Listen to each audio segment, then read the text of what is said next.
ආයුබෝවන් සියලු සමීක්ෂණ වාර්තා නැවත නැවතත් තහවුරු කළ ලංකාවේ අංක 1 ප්‍රවෘත්ති ප්‍රකාශය. පැත්ත ගියත් ඇත්ත කියන හිරු රාත්‍රී 9:55 සමගින් ඔබ හමුවන මම මලින්ද තිරිමාන. මම රුවනිකා කුමාරදාස. ප්‍රථම නවධානී දවසේ ප්‍රධාන පුවත් සිරස්තල වෙත.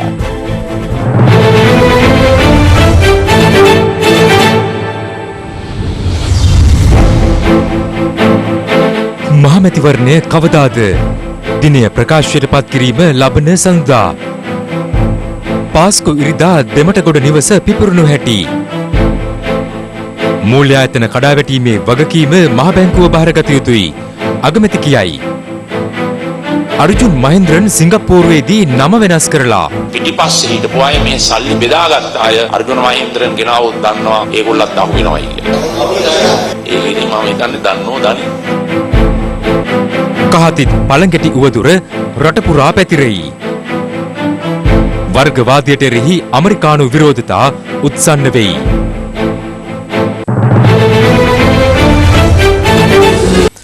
දෙදහස් 19 වසරේ පාස්කු ඉරුදින දෙමටගොඩ මහවිල උද්‍යානයේ පිහිටි ඉබ්‍රහීම් හාජ්‍යාර්ගේ නිවසේ බෝම්බ පුපුරා යාමට අදාළ CCTV දර්ශන පාස්කු ප්‍රහාරය සම්බන්ධයෙන් සොයා බලන ජනාධිපති කොමිසම විසින් මාධ්‍යට නිකුත් කළා.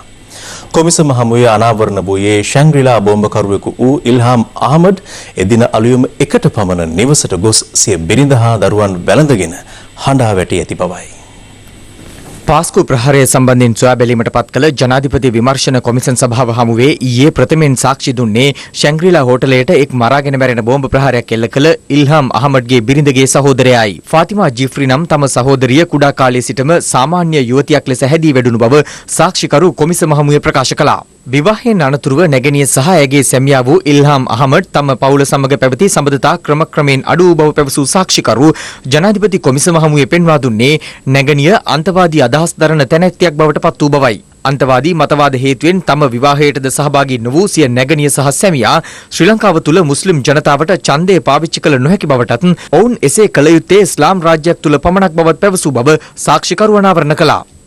වරක් තම පියා සිංහල ජනතාවට සහ විහාරස්ථානවලට උපකාර කරන බව දැනගත් ඉල්හාම් අහමඩ් තම පියාට දැඩි ලෙස පරිභව කළ බව පැවසූ සාක්ෂිකරු ඒ පිළිබඳව සිය නැගණියගෙන් විමසූ විට තමාද තම සැමියාගේ පාරේ ගමන් කරනවා යයි පිළිතුරු දුන් බව පැවසුවා. පාස්කු ප්‍රහාරය එල්ල වූ දිනේ උදෑසන 8:30ට පමණ නැගණිය සිය මවට දුරකථනයේ නමතා ඉක්මනින් සිය නිවසට පැමිණෙන ලෙස හඬමින් පැවසූ බව සාක්ෂිකරු පැවසුවා. ඊට හේතුව විමසූ අවස්ථාවේදී පෙරදා අලුයම 1ට පමණ සිය සැමියා පැමිණ දරුවන් වඩාගෙන සිට හඬා පිට වූ බවත් මේ දක්වා ඔහුගේ දුරකථනය ක්‍රියා විරහිත බවටත් ඇය පිළිතුරු දී තිබෙනවා. ඉන් අනතුරුව සිය මව නැගණිය බැලීම සඳහා දෙමටගොඩ මහවිල උද්‍යානයේ පිහිටි නිවසට ගිය බව පැවසූ සාක්ෂිකරු එහිදී තම දරුවන් බලා ගන්නා ලෙසට නැගණිය මවට පවසා තිබූ බවද සඳහන් කළා. එදින දහවල් 1:30ට පමණ ආහාර ගැනීමට මව පහත මාලයට පැමිණ තිබෙනවා.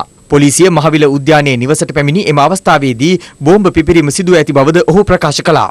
ඉල්හාම් අහමඩ්ගේ පියාවන ඉබ්‍රහීම් හාජ්‍යාර්ගේ දේශපාලන සම්බන්ධතා පිළිබඳව ජනාධිපති කොමිසම කළ විමසීමකදී ඔහුට JVP එක සමග දැඩි දේශපාලන සම්බන්ධතාවයක් තිබූ බවද සාක්ෂිකරු ප්‍රකාශ කළා. ඉන් අනතුරුව පාස්කු ප්‍රහාරය සම්බන්ධයෙන් සොයා බලන ජනාධිපති කොමිසම හමුවේ 151 වන සාක්ෂිකරු වශයෙන් සාක්ෂි ලබා දුන්නේ අපරාධ පරීක්ෂණ දෙපාර්තමේන්තුවේ මිනිමෙරුම් විමර්ශනාංශයේ නිලධාරිනියක්. ඇය කොමිසම හමුවේ පැවසුවේ මහවිල උද්‍යානයේ පිහිටි ඉල්හාම් අහමඩ් නැමැත්තාගේ නිවස ඉදිරිපිට පිහිටි නිවසේ ස්ථාපිත CCTV කැමරාව මගින් ලබාගත් දර්ශන සිය පරීක්ෂණ සඳහා යොදාගත් බවයි. මේ 2019 අප්‍රේල් 19 වනදා එනම් බෝම්බ ප්‍රහාර එල්ල වූ දිනට දින දෙකකට පෙර පෙරවරු 7:03ට ඉල්හාම් අහමඩ් ගමන් මල්ලක්ද සහිතව සිය නිවස ඉදිරිපිට නවතා ඇති වාහනයකට නැගී පිටව යන ආකාරයයි.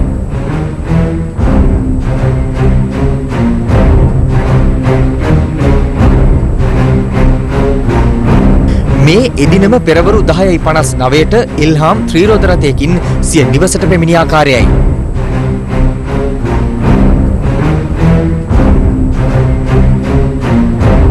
අප්‍රේල් මාස 20 වනදා ඉල්හාම් අහමඩ් සිය පිටෙහි සහ අතෙහි බෑගයක් එල්ලාගෙන සිය නිවසට පැමිණෙන ආකාරය සහ සහෝදරයෙකු වන ඉජාස් අහමඩ් නැමැත්තා ගේට්ටුව හැර නිවස තුළට ඔහුව ගන්නා ආකාරයයි මේ.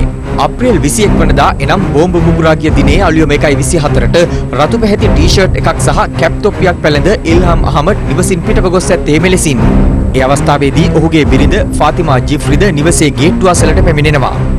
දිවයිනේ කතෝලික පල්ලි හා හෝටල් ඇතුළු ස්ථාන 6කදී පුපුරා ගිය බෝම්බ ප්‍රහාර මාලාවකින් පුද්ගලයන් 260කට අධික පිරිසක් ජීවිතක්ෂයට පත් වුණේ එදින උදෑසනයි.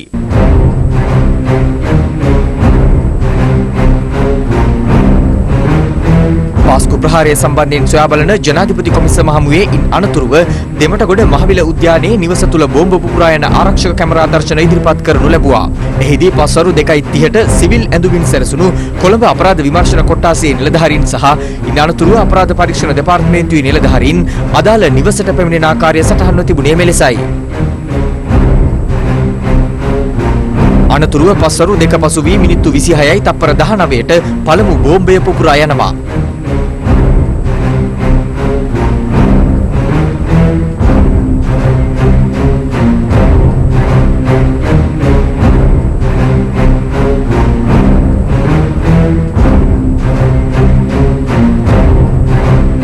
පිපිරීමෙන් අනතුරුව නිවසියන් ඉන් බැහැරට යන නමුත් නිවෙස් හිමිකරු වන ඊබ්‍රහීම් හාජ්‍යාර්ව පොලිස් නිලධාරීන් විසින් නැවතත් නිවස තුළට රැගෙන යන්නේ එහි විදුලිය විසන්ධි කිරීමේ අරමුණින්.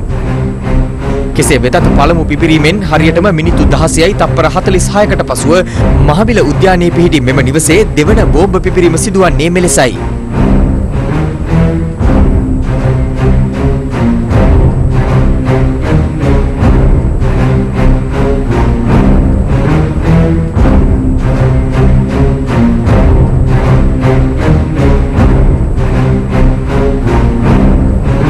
මේ අතර දෙමටගොඩ මහවිල උද්‍යානයේ නිවස පරීක්ෂා කිරීමට ගිය කොළඹ අපරාධ කොට්ටාසයේ නිලධාරී කණ්ඩායමේ සමාජිකයෙකු වූ පොලිස් සැරයෙන් වසන්ත සිසිර කුමාර මහතා පාස්කු ප්‍රහාරය සම්බන්ධයෙන් සොයා බලන ජනාධිපති කොමිසම හමුවේ අද සාක්ෂි ලබා දුන්නා. එහිදී සාක්ෂිකරු පැවසුවේ උප පොලිස් පරීක්ෂක රෝහණ බණ්ඩාර ඇතුළු පිරිස නිවස තුළට පිවිසෙන අවස්ථාවේදී තවත් පිරිමින් දෙදෙනෙකු එහි සිටි බවයි.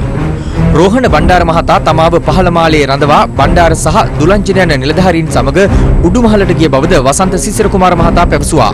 එහිදී රෝහණ බණ්ඩාර මහතා ඉහළ මාලයේ දොරකට තට්ටු කරමින් දොර අරින්න අපි පොලිසියෙන් යනුවෙන් පවසනු ඇසුණු බවත් ඉන් සුළු වේලාවකට පසුව විශාල පිපුරුම් හඬක් ඇසුණු බවත් සාක්ෂිකරු ප්‍රකාශ කළා.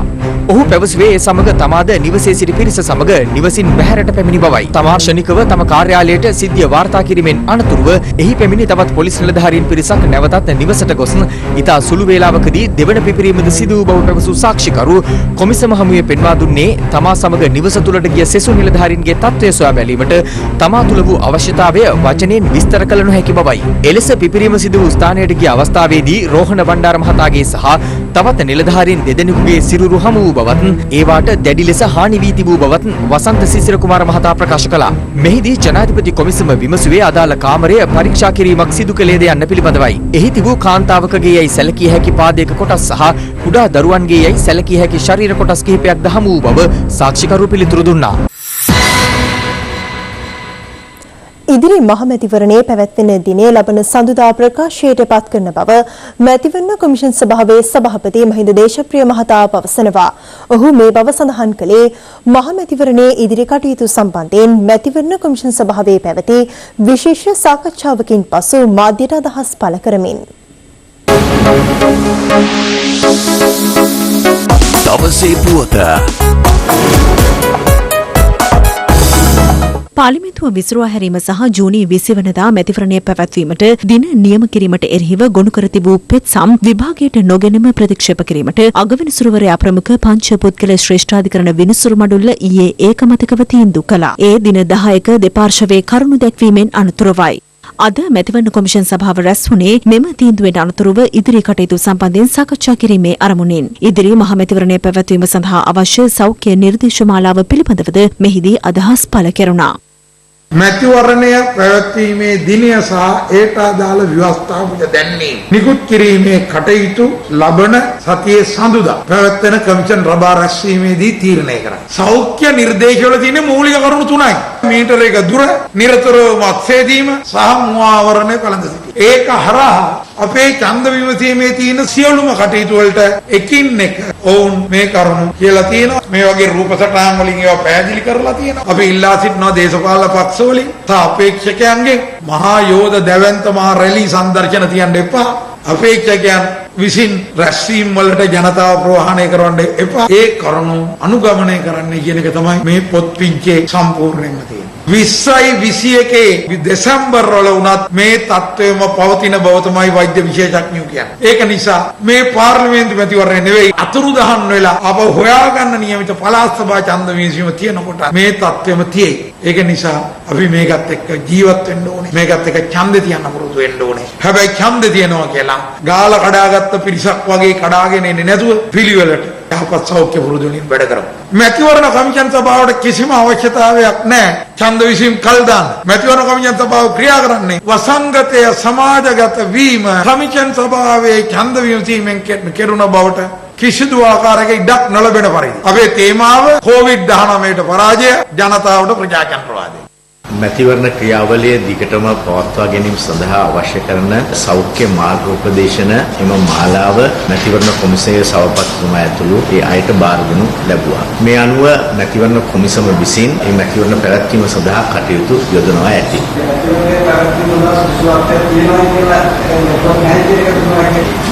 මැතිවරණ ක්‍රියාවලිය ඉදිරියට පැහැදිලිව ගෙන යා හැකි බව මම විසින් ප්‍රකාශ කරලා තියෙනවා. ඒකම අවදානම් තත්ත්වයන් පිළිබඳව ගත යුතු පියවර පිළිබඳවත් එම ලිපියේ සඳහන් වෙලා තියෙනවා.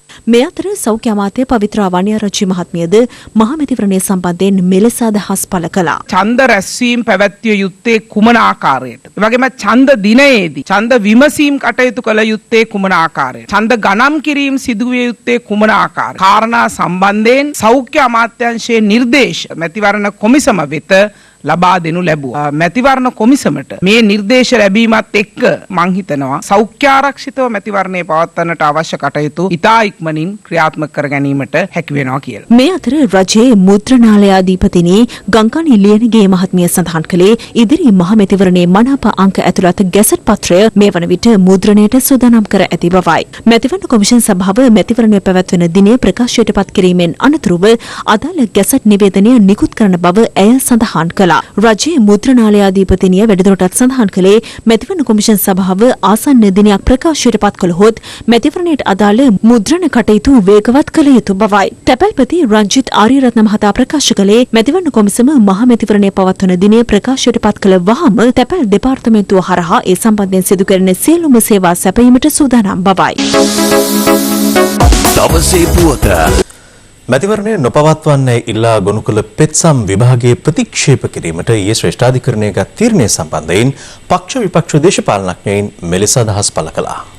මම විශ්වාස කරන ඉස්ලාමීය තීන්දුවේ වැදගත් කරුණු දෙකක්. පළවෙනි කරුණ තමයි වර්තමාන ජනාධිපතිතුමා ව්‍යවස්ථානුකූලව තමන්ගේ බලය පාවිච්චි කරලා තියෙනවා කියන එක තහවුරු වෙනවා බොහොම පැහැදිලි. දෙවෙනි කරුණ තමයි ජනතා පරමාධිපති. මැතිවරණ දිනේ පමණක් නෙමෙයි ඡන්දය කියලා කියන්නේ. මේ තත්ත්වය තුල මම හිතනවා අපි යම් ආකාරයක ජයග්‍රහණයක් ලැබුවා. අනෙක් අතට අපි කැමැති දැනගන්න මාස 3කට වඩා ඔබට පාර්ලිමේන්තුවක් නැතුව රට ගෙන යාම පිළිබඳව අධිකරණය මැදිහත් නොවුනේ ඇයි කියලා. ජූනි 1 වෙනිදා වෙනකොට මේ ගැසට් එක අවලංගු විය යුතුයි කියන මතවාදී මේ ගැසට් පත්‍රය අවලංගු කරලා නැවත පාර්ලිමේන්තුව කැඳවන්න තමයි මේ අය සියල්ලම උත්සාහ කරන්නේ. නඩුව අහන්නවත් නැතුව එය විසිකිරීම මම දැන් රටේ ප්‍රජාතන්ත්‍රවාදයට ගත්ත විශාල ජයග්‍රහණයක්. මැතිවරණ කොමිසම පැත්තෙන් උසාවියට දැනුම් දුන්නේ සෞඛ්‍ය බලධාරීන්ගේ පැත්තෙන් ඉදිරිපත් කරන නිර්දේශ සැලකිල්ලට ගනිමින් මේ මැතිවරණය පවත්වන්න පුළුවන් වෙන්නේ සති 9ත් 11ත් අතර කාලයකදී කියන එක. අපි මැතිවරණ කොමිසමෙන් බලාපොරොත්තු වෙනවා මේ කියන තත්ත්වයන් නිර්මාණය කරගනිමින් මැතිවරණය ඉදිරි දිනයකදී පවත්වයි කියලා. උසාවි නොගියට සමාජ මතවාදය හදද්දී එක්සත් ජාතික පක්ෂයයි 103 කල්ලියයි හැමෝම මේ පෙත්සම් වලට පක්ෂව තමන්ගේ මතය ප්‍රකාශයට පත් කළා. දැන් හූල්ලගේ ගේම් පරාජයට පත් වෙලා තියෙන්නේ. ඒ නිසා දැන් නීතිමය වශයෙන් කිසිදු බාධාවක් නැහැ. දැන් සති 12ක් 11ක් අදින්න කිසිම තර්කානුකූල හේතුවක් නැහැ. තාවෙනුනොත් රටේ ඇදිරු නීති. අපි ඒක තමයි කිව්වේ ජූනි 20 වෙනිදා මේ රටේ මැතිවරණයක් තියන ප්‍රජාතන්ත්‍රවාදී ස්වාධීන වාතාවරණයක් නැහැ කියලා. එහෙනම් අපි අධිකරණයට ගිය කාරණේ එතන ඉෂ්ට වෙලා. එහෙනම් මේකෙන් අපි ජයග්‍රහණය කළා. ජනතාවගේ ප්‍රජාතන්ත්‍රවාදී අයිතිය තහවුරු කරන්න මේ අවස්ථාවේදී අධිකරණය මැදිහත් වෙලා තියෙනවා. අපි දැක්කා මැතිවරණ කොමිසම බොහෝ වෙලාවට උත්සාහ කර එක්සත් ජාතික පක්ෂයේ අවශ්‍යතාවය ඉෂ්ට කරන්න. හැබැයි අද අධිකරණ තීන්දුවත් එක්ක එක්සත් ජාතික පක්ෂයටත් මැතිවරණ කොමසාරිස්වරයාට මැතිවරණේ කල් දැමීම වල තිබිච්ච අවසාන තුරුම්බුවත් නැති වෙලා ගියා. ඒ නිසා මේ රටේ පුරවැසියෝ විදිහට මේ රටේ ජනතාවට ඡන්දය පාවිච්චි කිරීමේ අයිතිය ඌ පරම අයිතිය තහවුරු කර ලබා දීම ගැන අධිකරණයට අපේ ගෞරවය පුද කරන්න ඕනි. සෞඛ්‍ය ඇමතිතුමිය තමයි මේ රතින්න පත්තු කරලා සතුට භුක්ති විඳින්නේ. ඒතකොට අපි අහනවා මීටරේ පරතරයේ තියෙනවද? මුඛ ආවරණයක් තියෙනවද? ඒ නිසා ආණ්ඩුව හිතනවා නම් ආණ්ඩුවේ ජයග්‍රහණය මේකයි කියන කාරණේ ආණ්ඩුවේ පරාජයත් මෙතනයි කියන කාරණේ අපි රටට කියලා දෙන්න අවස්ථාවක් කරනවා. එතකොට මේ කලුතර උද්ඝෝෂණයකුත් තිබ්බ නේද? එතෙන්දිත් අපි යම් වැරදක් වුණා.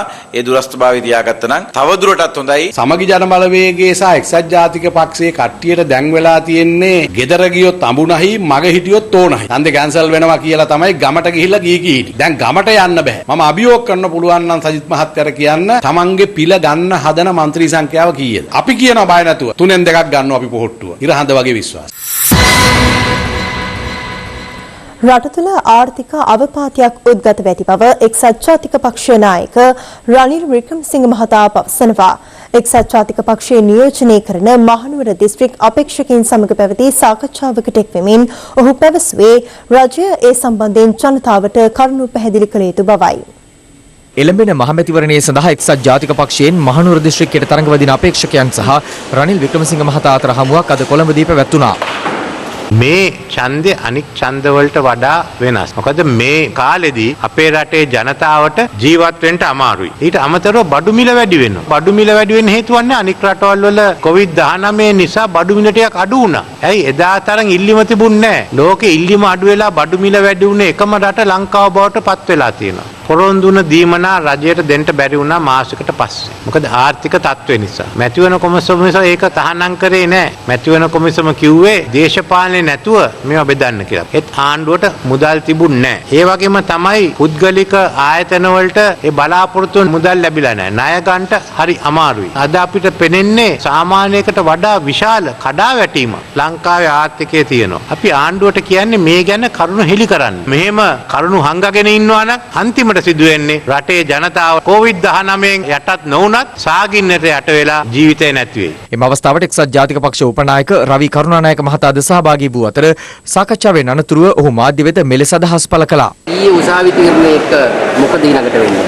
අප උසාවියට පක්ෂයක් වශයෙන් ගියේ නැත්තේ ඔය සම්බන්ධයෙන්. මොකද අපිට ඒක තිබ්බ එක තරම් සීරියස් එකක් ලෙස අපි සැලකුවේ නැහැ. අපිට පෙන්වනවා ඊට වැඩිය බැරෑරුම් දේවල් තියෙනවා. ඒ නිසා අප ඡන්ද කල් දාන්න කියන මතෙන් ගියේ නැහැ.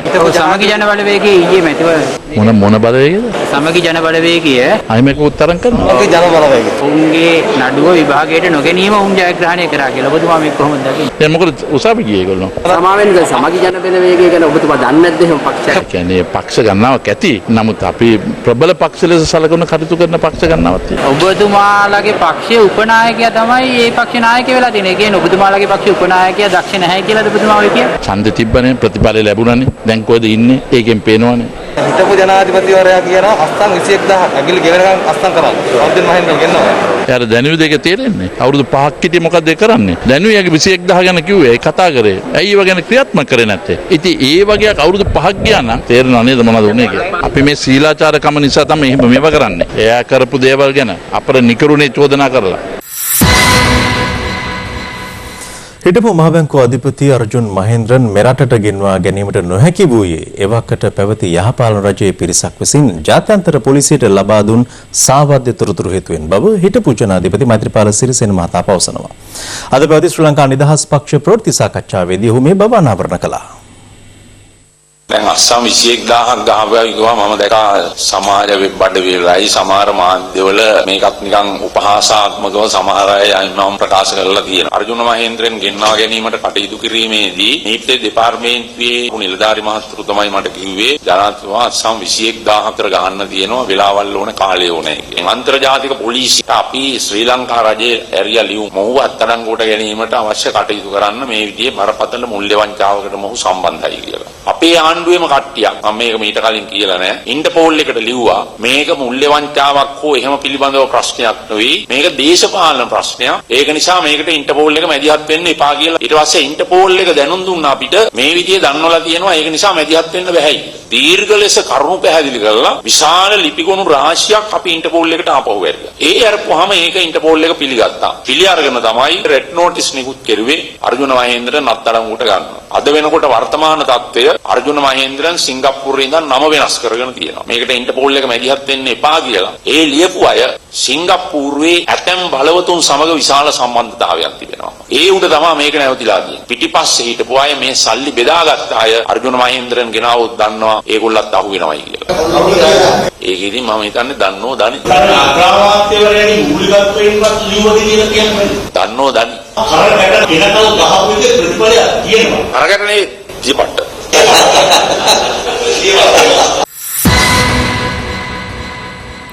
යහපාලන ආණ්ඩුවේ අමාත්‍යවරුන් පිරිසකගේ උවමනාව මත අර්ජුන රණතුංග හිටපු මන්ත්‍රීවරයා ඇවන්ගාඩ් ආයතනය අත්නෝමතික අන්දමින් පැහැර ගැනීමේ උත්සාහයක නිරත වූ බවට නිශංක සේනාධිපති මහතා අද අනාවරණ කළා. ඒ දේශපාලන පරිගැනීමට ලක් වූවන් පිළිබඳ ස්වා බලන ජනාධිපති කොමිසම හමුවේ සාක්ෂි ලබා දෙමින් 2015 2019 අතර කාලය තුල දේශපාලන පරිගැනීම් වලට ලක්වන් පිළිබඳ සොයා බලන ජනාධිපති කොමිසම හමුවේ ඇවන්ගාඩ් මෙරිටයිම් සර්විසස් ආයතනයේ සභාපති නිශංක සේනාධිපති මහතා අද සාක්ෂි ලබා දුන්නේ තෙවන දිනටයි.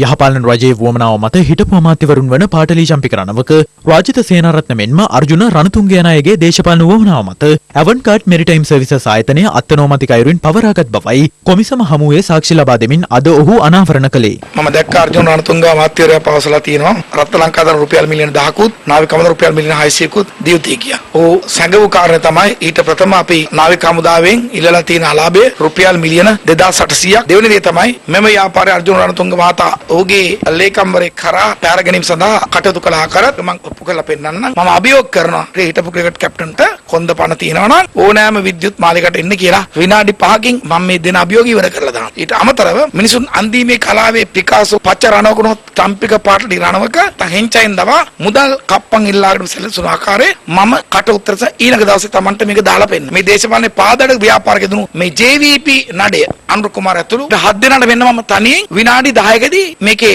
නීති අනුකූල බව පෙන්නලා ඕන් කරපු සියලුම දේවල් බොරු දේවල් කියලා මම මේ රටට ඔප්පු කරලා පෙන්නන්න. තුට්ටු දෙකේ පාර දේශපාලඥ මේ රටෙන් තොගා දැමීමට මේ රටේ මහ ජනතාව පෙළ ගැසිය යුතුයි.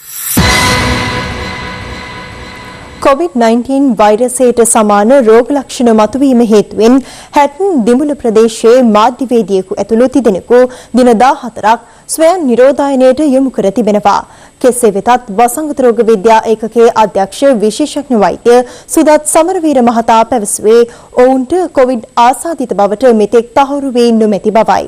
මේ අතර වෛරසය ආසාදිතව සුවය ලැබූ රෝගීන් සංඛ්‍යාව 836ක් දක්වා ඉහළ ගියේ අද දිනේ තුල රෝගීන් 13 දෙනෙකු සුවය ලබා පිටව යාමත් සමගයි.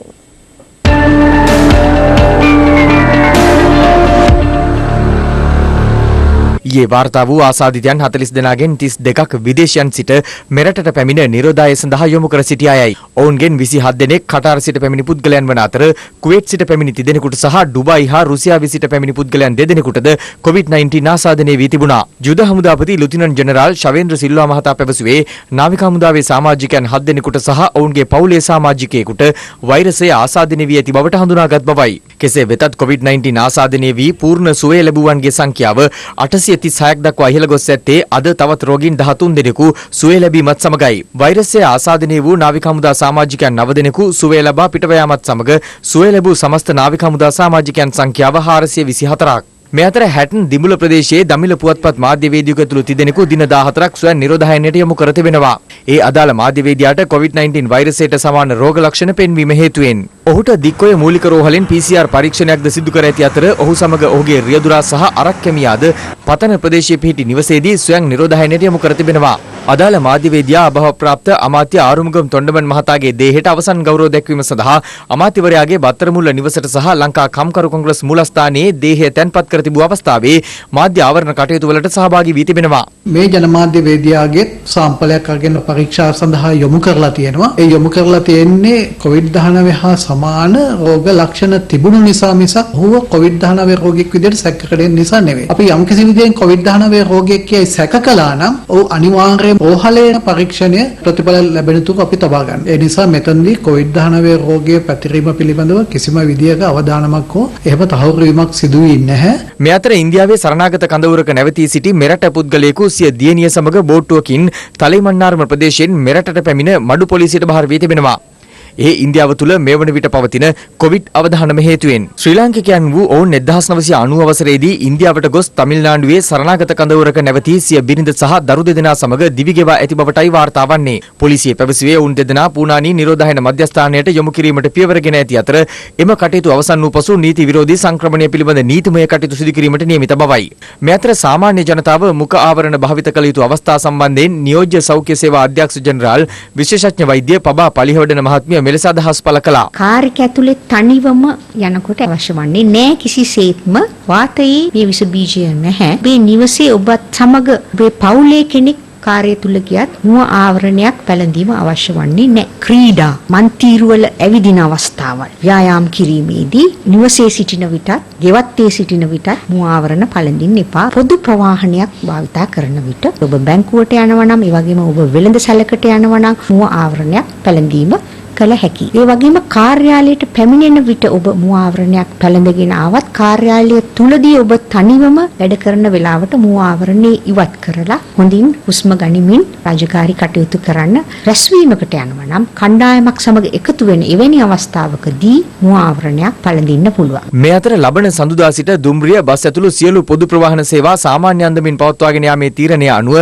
බස් රථ ලියාපදිංචි කිරීම සඳහා දුරකථන අංක 3ක් ශ්‍රී ලංකා ගමනාගමන මණ්ඩලය විසින් නිකුත් කර තිබෙනවා. කෙසේ වෙතත් ලංකා පෞද්ගලික බස් හිමියන්ගේ සංගමය සහ සමස්ත ලංකා පාසල් වෑන් ප්‍රවාහන සංගමය එම තීරණයට විරෝධය පළ කරනවා. රාජ්‍ය සේවාව පෙරවරු 8ටත් පසුරු 1ටත් පසුරු 1 සිට හවස 7 දක්වාත් වරු 2කට සීමා කළොත් පමණයි අපි මගීන්ව ආසන සංඛ්‍යාවට ගෙනියන්න කටයුතු කරන්නේ. එසේ නොමැති වුණොත් එහෙම අපි අමාත්‍යවරයාට විරුද්ධව විරෝධතාවක් කරන්න කටයුතු කරනවා. නැවත අලුත් බස් රථ අවශ්‍ය නැහැ. බස් රථ 5000ක අතිරික්තයක් තියෙනවා. ඒ දේවල් වලට කාලසටහන් හදලා නිසි ආකාරයෙන් බස් රථ ධාවනය කරන්න අමාත්‍යවරයා මැදිහත් වෙනවන මේ පූර්ණ දායකත්වය ලබා දෙනවා. ඊයේ ඇමතිතුමා ප්‍රකාශයක් කරා පාසල් ළමුන් ප්‍රවාහන රථ මගී ප්‍රවාහනයට යොදවන්න කටයුතු කරනවා කියලා. අපි අරන් තියන්නේ පාසල් ළමුන් ප්‍රවාහනයට සහ හයර් යන්න විතරක් රක්ෂණ ආවරණයක්. එතකොට මේකට අපි කොන්දොස්තර කෙනෙක් යොදවන්න ඕන. කොන්දොස්තරට පඩි දෙන්න ඕන. සීට් ගානට මගීන් ප්‍රවාහනය කරලා ඩීසල් වියදම දීලා ඩ්‍රයිවර් පඩිය කොන්දොස්තර පඩිය දීලා මේව කරනකොට මේකෙන් අපිට ලාභයක් නැහැ. මේ අතර දිවයිනේ සියලු දිස්ත්‍රික්කවල අද රාත්‍රී 10ට ඇඳිරි නීතිය පැනවෙන අතර ඒ ජූනි 6 වන සෙනසුරාදා අලුයම 4 තේ ක්‍රියාත්මකයි.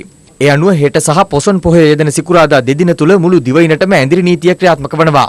ඒ හේතුවෙන් හෙට රජයේ කාර්යාලය සඳහා නිවාඩු දිනයක් ලෙසද ප්‍රකාශයට පත් කර තිබෙනවා.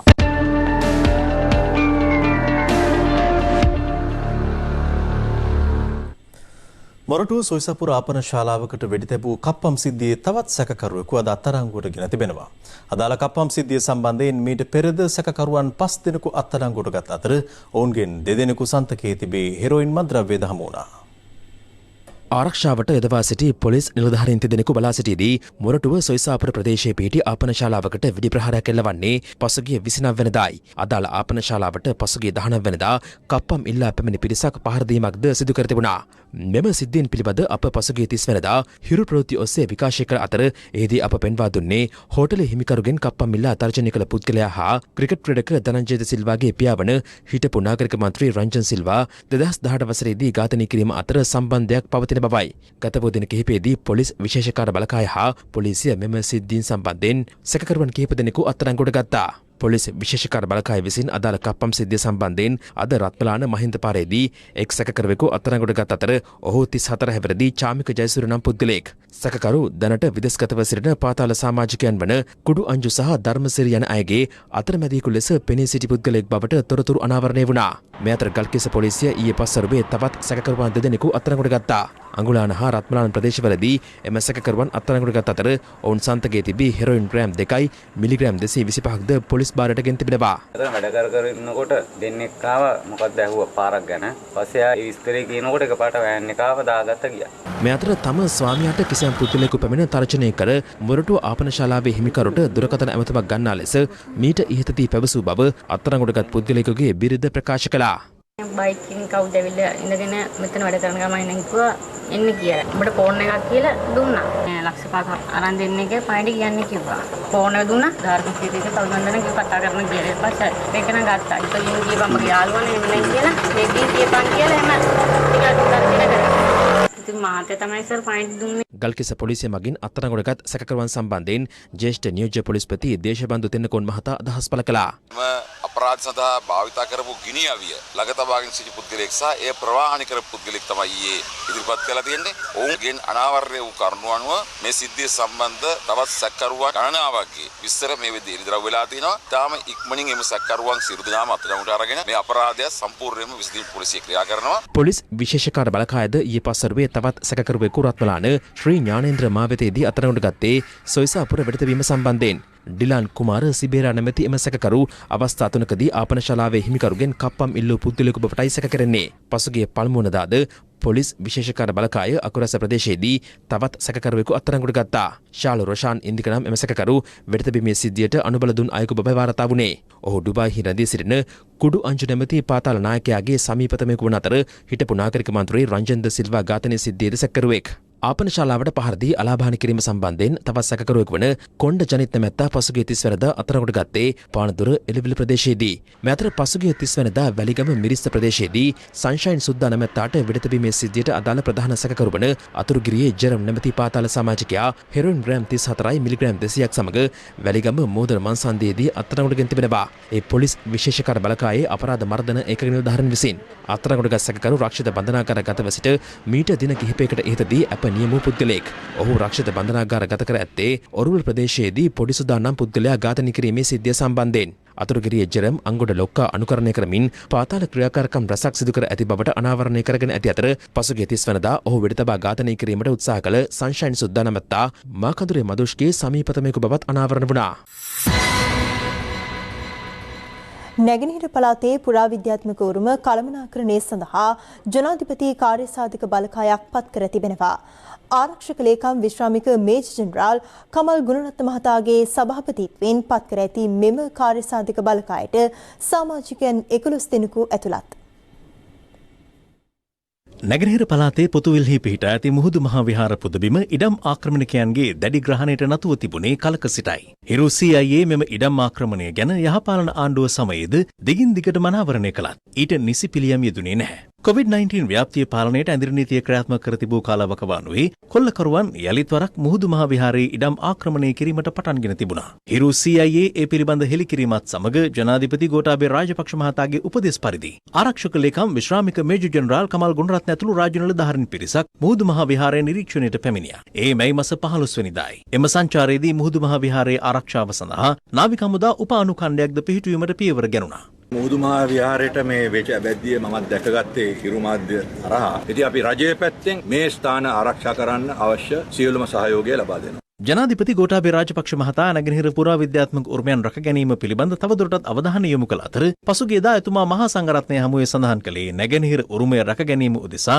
ජනාධිපති කාර්යසාධක බලකායක් පත් කරන බවයි. ඒ අනුව ආරක්ෂක ලේකම්වරයාගේ සභාපතිත්වයෙන් එම කාර්යසාධක බලකාය පිහිටුවීමේ ගැසට් නිවේදනය ඊයේ ප්‍රකාශයට පත් කෙරුණා. පුරාවිද්‍යා චක්‍රවර්ති පූජ්‍ය එල්ලාවල මේදානන්ද හිමියන් උතුරු නැගෙනහිර දෙපළාතේ සහ තමන් කඩුව දිසාවේ ප්‍රධාන සංඝනායක පූජ්‍ය පනාමුරේ තිලක වංශිමියන් ඇතුළු නියෝජිතයින් 11 දෙනෙකු මෙම කාර්යසාධක බලකායට ඇතුළත්. මේ අතර සුරක්ෂිත රටක් විනයගරුක හා නීතිගරුක සමාජයක් ගොඩනැගීම අරමුණු කර ගනිමින් තවත් ජනාධිපති කාර්යසාධක බලකායක් ස්ථාපිත කොට තිබෙනවා. එහි සභාපතිවරයා ලෙසද ආරක්ෂක අමාත්‍යාංශයේ ලේකම් විශ්‍රාමික මේජර් ජෙනරාල් කමල් ගුණරත්න මහතා පත් කර ඇති අතර ත්‍රිවිධ හමුදාපතිවරුන්, වැඩබලන පොලිස්පතිවරයා, රේගු අධ්‍යක්ෂ ජෙනරාල්වරයා සහ ත්‍රිවිධ හමුදා බුද්ධ්‍යංශ අධ්‍යක්ෂවරුන් ඇතුළු නියෝජිතයින් 13 දෙනෙකු මෙම කාර්යසාධක බලකායට ඇතුළත්. එම ජනාධිපති කාර්යසාධක බලකාය සතු ප්‍රධාන කාර්යයන් 4ක්ද අදාළ අතිවිශේෂ ගැසට් නිවේදනයේ මගින් පෙන්වා දී තිබෙනවා. ඒ අනුව වර්තමානයේ රටේ යම් යම් ස්ථානවල නිදහස් සහ සාමකාමී සමාජ පැවැත්මට හානිකර අයුරින් මතුවෙමින් පවතින නීතිය උල්ලංඝනය කරමින් හැසිරෙන සමාජ කණ්ඩායම්වල එකී නීති විරෝධී ක්‍රියා මැඩ පැවැත්වීමට අවශ්‍ය ක්‍රියාමාර්ග ගැනීම, මද්ද්‍රව්‍ය උවදුරට ගොදුරු වන්නන් ඉන් වැළැක්වීම සහ මද්ද්‍රව්‍ය ජාවාරම වැළැක්වීමට පියවර ගැනීම, වෙනත් රටවල ස්ථානගත වෙමින් ශ්‍රී ලංකාව තුළ සිදු කරනු ලබන නීති විරෝධී මෙන්ම සමාජ විරෝධී ක්‍රියාවලට සම්බන්ධ පුද්ගලයින්ට එරෙහිව නීතිමය ක්‍රියාමාර්ග ගැනීම සහ බන්ධනාගාර ආශ්‍රිතව සිදු කෙරෙන නීති විරෝධී හා සමාජ විරෝධී ක්‍රියා පිළිබඳ සොයා ඒවා වැළැක්වීමට කටයුතු කිරීම අදාළ කාර්යසාධක බලකාය වෙත පැවරෙන කාර්යයන් වනවා. අම්පාර දිස්ත්‍රික්කයේ අඩාලච්චේන වෙරළ තීරයේ කිසියම් පිරිසක් පස්පුරවා වනසා දමා තිබෙනවා. අද CIA අනාවරණය ඒ පිළිබඳවයි.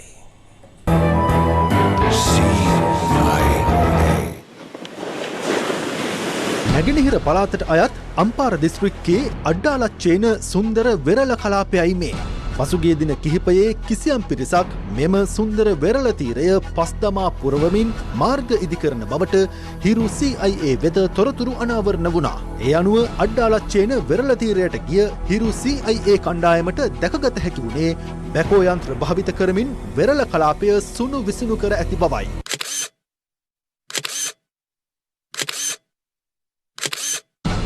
හිරු CIA වැඩිදුරටත් සිදු කළ විමර්ශනයේදී හෙළිවුණේ අඩ්ඩාලච්චේන දිහිවර බරායට ගමන් කිරීම සඳහා මාර්ග තැනීමට මෙම වෙරළ කලාපයේ අනවසරෙන් පස් පුරවා ඇති බවයි. එම ක්‍රියාවලිය සඳහා වෙරළ සංරක්ෂණ දෙපාර්තමේන්තුවෙන් කිසිදු අවසරයක් ගෙන නොමැති බවද අප කළ විමර්ශනයේදී හෙළිවුණා. නීති විරෝධීව සුන්දර වෙරළ තීරය වනසමින් මෙම මාර්ග ඉදිකර ඇත්තේ දේශපාලන පක්ෂයක උවමනාව මතයි. ගම්වාසීන් පවසන්නේ ඉදිරි මහමැතිවරණයේදී අඩ්ඩාලච්චේන දිහිවරයින්ගේ ඡන්දය බලාපොරොත්තුවෙන් මෙම මාර්ග ඉදිකිරීම නීති විරෝධීව සිදු කර ඇති බවටයි. ඒක දේශපාලනකාරයෝ මේක උංග වාසියට හදාගත්ත. කවුද? උන් හිතාගෙන ඉන්න වෙන පක්ෂ කවුරු හරි දුව කරලා තියෙන කියලා තමයි මුන් මේකට මේවා කරේ. දැන් නේද මේ කතා කරලා තියෙන්නේ දේශපාලනකාරයෝ තමයි මේ රට ඒක තමයි විනාශ කරන්න නැති මේ දේශපාලන පක්ෂවල ගුණ්ඩුවලට මුළු මහත් රටකට අයත් වෙරළ තීරයක් මෙලෙස නීති විරෝධීව වනසා දැමීමට ඉඩ දිය හැකිද? දිගින් දිගටම නැගෙනහිර පළාතේ සිදුවන මෙම නීති විරෝධී ක්‍රියාවන්ට රජයේ වගකිව යුතු බලධාරීන් නීතිය ක්‍රියාත්මක කරනවාද? හිරු CIA අවදි නැත ඉදිරියේදීත් මේ පිළිබඳ අවධානය.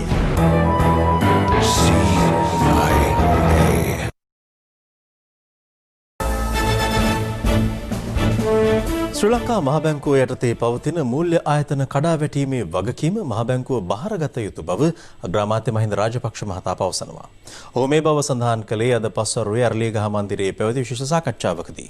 මේ අතර මහ බැංකුව යටතට ගැනුණු ETI සමාගමේ මූල්‍ය අක්‍රමිකතා සම්බන්ධයෙන් සොයා බැලීම සඳහා පත් කළ ජනාධිපති කොමිෂන් සභාව අද දෙවැනි දිනටත් රැස් වුණා. ශ්‍රී ලංකා මහ බැංකුව විසින් නියාමනය කරන ලද මූල්‍ය සමාගමක් වන ETI සමාගමේ සිදු වූ බව කියන අක්‍රමිකතා සහ අයථා ක්‍රියාකාරකම් සම්බන්ධයෙන් සොයා බැලීමට පත් කළ ජනාධිපති පරීක්ෂණ කොමිසම හමුවේ අදත් සාක්ෂි ලබා දුන්නේ සමාගම් රෙජිස්ට්‍රාර් ජෙනරාල් නේහාල් රංජිත් සිරිවර්ධන මහතායි. ETI සමූහ ව්‍යාපාරයේ සතුව තිබූ ආයතනවල අයිතිය සහ අධ්‍යක්ෂවරු වෙනස් වීම සම්බන්ධයෙන් සමාගම් රෙජිස්ට්‍රාර් ජෙනරාල්වරයා එහිදී කරුණු ඉදිරිපත් කළා. ඔහු එහිදී සඳහන් කළේ ETI සමූහ ව්‍යාපාරයේ සතුව තිබූ ආයතන 12න් ආයතන 5ක කොටස් හිමිකාරිත්වය මේ වන විට සම්පූර්ණයෙන්ම වෙනත් අයවලුන් වෙත පවරා ඇති බවයි. ETI Films and Theatres, Swarnamahal Jewellers Limited, Hotel Sapphire, ETI Finance Limited සහ EAP Broadcasting යන ආයතන එලෙස පවරා ඇති බව ඔහු පැවසුවා. ජනාධිපති පරීක්ෂණ කොමිසමෙහිදී අවධාරණය කළේ මෙරට වත්කමක් විදේශ නේවාසික අයෙකු වෙත පැවරීමේදී විශේෂයෙන්ම ජනමාධ්‍ය සම්බන්ධ පැවරීමක් නම් විශේෂ ගැසට් නිවේදනයකින් රෙගුලාසි පනවා ඇති බවයි. එම රෙගුලාසි අනුව ජනමාධ්‍ය සම්බන්ධ පැවරීමක් නම් 40%ක කොටස් අයිතියක් ඉක්මවා පැවරිය නොහැකි බව ජනාධිපති පරීක්ෂණ කොමිසමෙහිදී සඳහන් කළා. කොමිසම රැස් වූ අවස්ථාවේ ETI තැන්පත්කරුවන් පිරිසක් දෙම පරිශ්‍රයට පැමිණ සිටියා. ETI ආයතන සියල්ල අරගෙන අපි රජයෙන් ඉල්ලීමක් කරන්නේ මේ ETI ෆිනෑන්ස් සතු උපව්‍යාපාර ජාලය නැවත කෙසේ හෝ රජයට පත් කරගෙන මේ අහිංසක තැන්පත්කරුවන්ට සාධාරණ ඉෂ්ට කරන්න කියන ඉල්ලීම. ලක්ෂ ගණන් සල්ලි දාපු අසරණ අපේ තැන්පත්කරුවන් අද සහනාධාරය මත යැපෙන්න බවට පත් වෙලා තියෙනවා. මේ තත්ත්වය පත් කරේ ETI අධ්‍යක්ෂකවරු. අපි කියන්නේ මේ අය ලයිසන් හොරු. ඒ නිසා හැක ඉක්මනින් මේ අය නීතියට කොටු කරලා අපිට සාධාරණයක් වෙන්න නම් අනිවාර්යෙන් මේ අය රිමාන්ඩ්ගත යුතුයි. මෙතර ශ්‍රී ලංකා මහ බැංකුවේ අනුමැතිය යටතේ පැවති ද ෆිනෑන්ස් මූල්‍ය ආයතනයේ කඩා වැටීම සම්බන්ධයෙන් අද පස්වරුවේ විශේෂ සාකච්ඡාවක් අග්‍රාමාත්‍යවරයාගේ ප්‍රධානත්වයෙන් පැවැත්වුණා.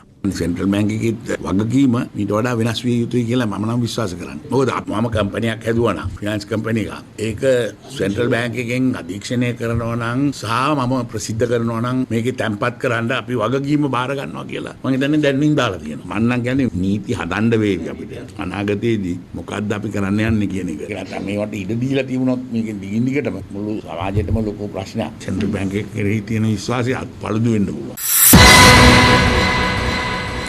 කුරුණෑගල මාවතගම ෆ්‍රැන්සිස්කාවත ප්‍රදේශයේ වගාබිම් ආශ්‍රිතව දැකගත හැකි කහතිත් පළඟැටියන් අද වන විට කිලිනොච්චිය යාපනයේ සහ ගම්පහ දිස්ත්‍රික්කවලද ව්‍යාප්ත වී තිබෙනවා.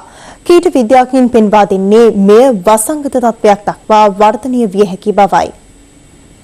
මැයි මාස අවසන් දින කිහිපය තුළ කුරුණෑගල මාවතගම ප්‍රැන්සිස් කවත්ත ප්‍රදේශයේ වගාබිම් ආශ්‍රිතව සුළු වශයෙන් දක්නට ලැබුණු මෙම පළගැටි විශේෂය මැයි මාස 31 වන විට එම ප්‍රදේශ තුළ ශීඝ්‍ර ලෙස ව්‍යාප්ත වී තිබුණා. කෑගල්ල දිස්ත්‍රික්කයේ මාවනැල්ල ප්‍රදේශයෙන්ද මෙම පළගැටියන් ඊයේ දිනේ වන විට දක්නට ලැබුණේ දින දෙකක් වැනි කෙටි කලකදී ශීඝ්‍ර ව්‍යාප්තියක් පෙන්නුම් කරමින්.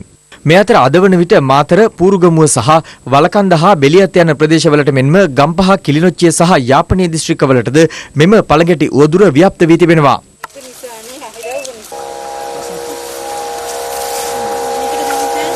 දැනට මේ වගා හානිය අපිට නිරීක්ෂණය කරා මාතර දිස්ත්‍රික්කයේ කිරින්ද දික්වැල්ල දන්දෙනිය කොජනසේව බල ප්‍රදේශවල දැනට මේ සතා ඉතාමත්ම විශාල ලෙස ව්‍යාප්ත වීමේ ප්‍රවණතාවයක් ඇති බව අපි නිරීක්ෂණය කරලා තිබෙනවා. දැනට කෑගල්ල දිස්ත්‍රික්කයේ ප්‍රාදේශීය ලේකම් කොට්ටාස 8ක ග්‍රාමනිධාරි වසම් 14ක පමණ පළගැටි හානිය වාර්තා වෙලා තියෙනවා. මඤ්ඤොක්කා බඩේරිගු කෙසෙල් කෝපි අඹ ඇතුළු සෑම ශාකයක්ම ග්‍රහණයට ගන්නා මෙම පළගැටි විශේෂය වැඩි වශයෙන්ම පොල් ශාකයට ප්‍රියතාවයක් දක්වන බවයි ජාතික කෘෂිකර්ම තොරතුරු හා සංනිවේදන මධ්‍යස්ථානයේ සහකාර කෘෂි අධ්‍යක්ෂ සනත් එම් බණ්ඩාර මහතා සඳහන් කළේ. මේ සතා දේශීය සතෙක් කහතිත් පළඟැටියා.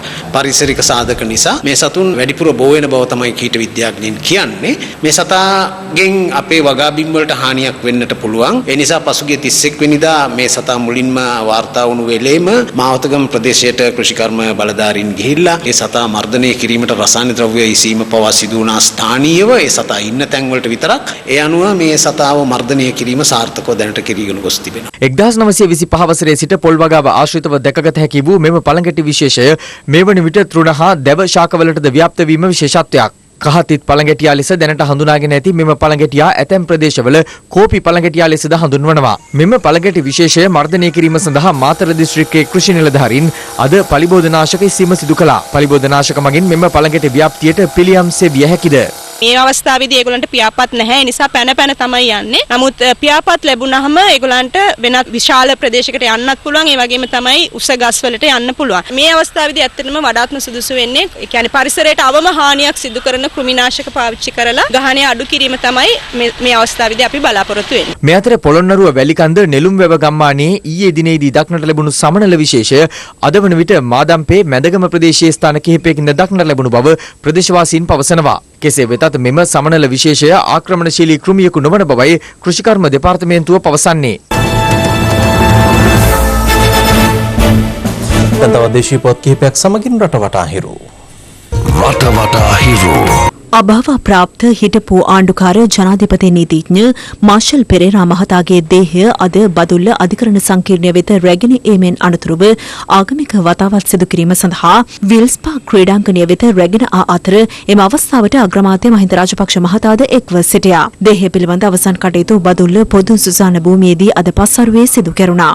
හරින් ප්‍රනාන්දු සහ වඩිවේල් සුරේෂ්ණ මහතුරුන්ට එක්සත් ජාතික පක්ෂයට අනුබද්ධ ලංකා ජාතික වතුකම්කරු සංගමයට අයත් මුදල් සහ වත්කම් පරිහරණය වළක්වාලමින් කොළඹ දිසා විනිසුරු අමාලි රණවීර මහත්මිය අතුරුදහනම් නියෝගයක් නිකුත් කර තිබෙනවා. ඒ එක්සත් ජාතික පක්ෂය සිදු කළ කරුණු දැක්වීමක් සලකා බලමින්. රුපියල් කෝටියක් පමණ වටිනා හෙරොයින් කිලෝග්‍රෑමයක් සමග පුද්ගලයින් දෙදෙනෙකු පිටකොටුව ප්‍රදේශයේදී කොළඹ මධ්‍යම දූෂණ මර්දන ඒකකයේ නිලධාරීන් විසින් අද අත්අඩංගුවට ගත්තා. පුත්තලම අරුවක්කාරු හුණුකල් නිදිය අයථා ලෙස බදු දීමෙන් ලංකා සිමෙන්ති සංස්ථාවට රුපියල් කෝටි 40ක පාඩුවක් සිදු කර ඇති බවට රිෂාඩ් බදියුදීන් හිටපු අමාත්‍යවරයා ඇතුළු කිහිප දෙනෙකුට එරෙහිව එහි සභාපති ගාමිණී ඒකනායක මහතා අද පොලිස් මූලස්ථානයට පැමිණිල්ලක් බාර දුන්නා. නව බන්ධනාගාර කොමසාරිස් ජෙනරාල්වරයා ලෙස තුෂාර උපුල්තෙනිය මහතා පත් කර තිබෙනවා. අම්පාර උහන කුමාරිගම සහ කෝමාරිය ප්‍රදේශය හරහා හමාගිය සුළඟකින් නිවස 40කට අධික ප්‍රමාණයකට හානි සිදුව තිබෙනවා. වැල්ලම්පිටිය කටුපැලැල්ල ප්‍රදේශයේ වෙළඳසැලකට ඇතුළු වූ පුද්ගලයෙකු මුදල් සොරා ගන්නා ආකාරය CCTV කැමරාවක මෙලෙස සටහන්ව තිබුණා.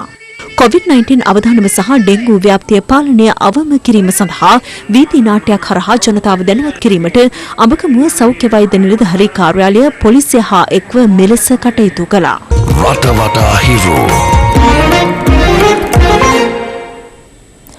අමරිකාවේ මිනිසෝටාහිදී කළු ජාතිකයෙකු පොලිස් නිලධාරියෙකු විසින් ඝාතනය කිරීමේ සිද්ධිය මුල් කර ගනිමින් අද 8 වන දිනටත් විරෝධතා ක්‍රියාත්මකයි. ප්‍රාන්ත 25කට පමණ පනවා ඇති ඇඳිරි නීතියද නොතකමින් යුක්තිය ඉල්ලා සටන් වදින විරෝධතාකරුවන්ගේ අරගලයට මේ වන විට ඇතැම් පොලිස් නිලධාරීන්ගේ සහ සුදු ජාතිකයින්ගේද සහාය හිමිව තිබෙනවා. ලොව වටා හිරු ඇමරිකාවේ මිනිසෝටාහිදී 45 හැවිරිදි ජෝර්ජ් ෆ්ලොයිඩ් පොලිස් නිලධාරියෙකු විසින් ඝාතනය කරනු ලැබුවේ පසුගිය 25 වනදායි. මෙම කළු ජාතිකයා නිරායුධව පොලිස් බහරයට පත්වන ආකාරය ආරක්ෂක කැමරාවල මෙලෙස සටහන්ව තිබූ අතර ජංගම දුරකථනයක සටහන් වූ දර්ශනයක දැක්වුණේ එක් නිලධාරියෙකු පාදයෙන් ෆ්ලොයිඩ්ගේ ගෙල සිර කරගෙන සිටින ආකාරයයි.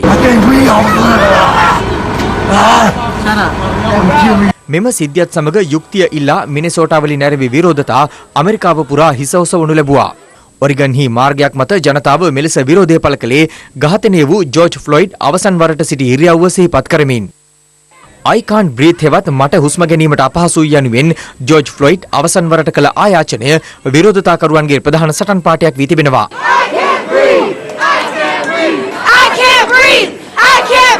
ඝාතනයට ලක් වූ ෆ්ලොයිඩ්ගේ බිරිඳ සහ දියණියද මාධ්‍ය හමුවේ පෙනී සිටිමින් තමන්ට වූ අසාධාරණය පිළිබඳ හඬ අවදි කළා. I don't have a lot to say because I can't get my words together right now, but I wanted everybody to know that this is what those officers took. මේ අතර දවල මන්දිරයේ ඉදිරිපිටද අකණ්ඩව විරෝධතාවල නිරත පිරිස විසිරුවා හැරීමට පොලිසිය කටයුතු කිරීමේදී උණුසුම් තත්ත්වයක් හටගත්තා.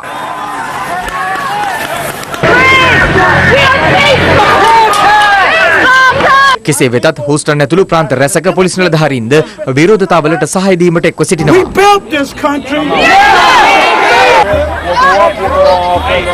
අමරිකානු ජනාධිපති ඩොනල්ඩ් ට්‍රම්ප්ගේ පරිපාලනය තුළ කළු ජාතිකයන්ට අකටයුතුකම් රැසක් සිදුවන බවට චෝදනා එල්ලවන්නේ සුළු ජනවර්ගවලට එරෙහිව ජනාධිපතිවරයා සිදු කරන ප්‍රකාශද පදනම් කරගනිමින්.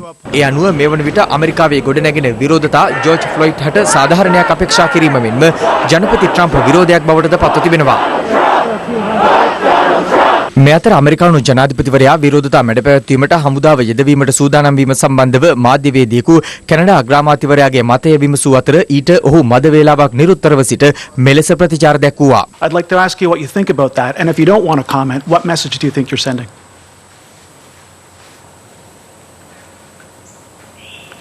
We all watch in horror and consternation what's going on in the United States.